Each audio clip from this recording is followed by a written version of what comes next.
PCS में पूछा गया महत्वपूर्ण प्रश्न जो कि बहुत ही महत्वपूर्ण है, सभी परीक्षाओं में पूछा जा सकता है, कथन कारण के रूप में है।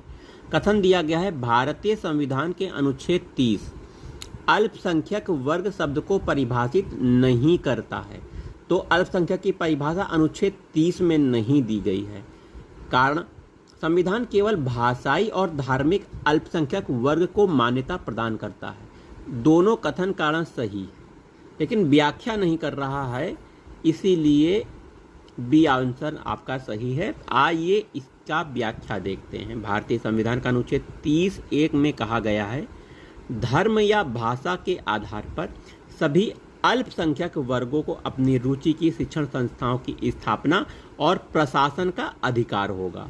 अनुच्छेद 30(2) के अनुसार शिक्षा संस्थाओं को सहायता देने में राज्य किसी शिक्षा संस्था के विरुद्ध इस आधार पर विभेद नहीं करेगा कि वह धर्म या भाषा पर आधारित अल्पसंख्यक वर्ग के प्रबंध में है। स्पष्टता, अनुच्छेद 30 में अल्पसंख्यक वर्ग शब्द को परिभाषित नहीं किया गया है तथा इसमें भाषाई और धार्मिक अल्पसंख्यक वर्ग को मान्यता प्रदान की गई है।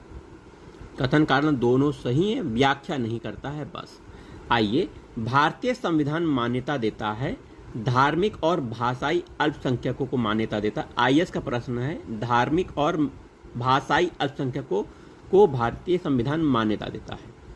आइए अगला प्रश्न, निम्नलिखित में से किसको संविधान द्वारा मौलिक अधिकारों को लागू करने की शक्ति दी गई है?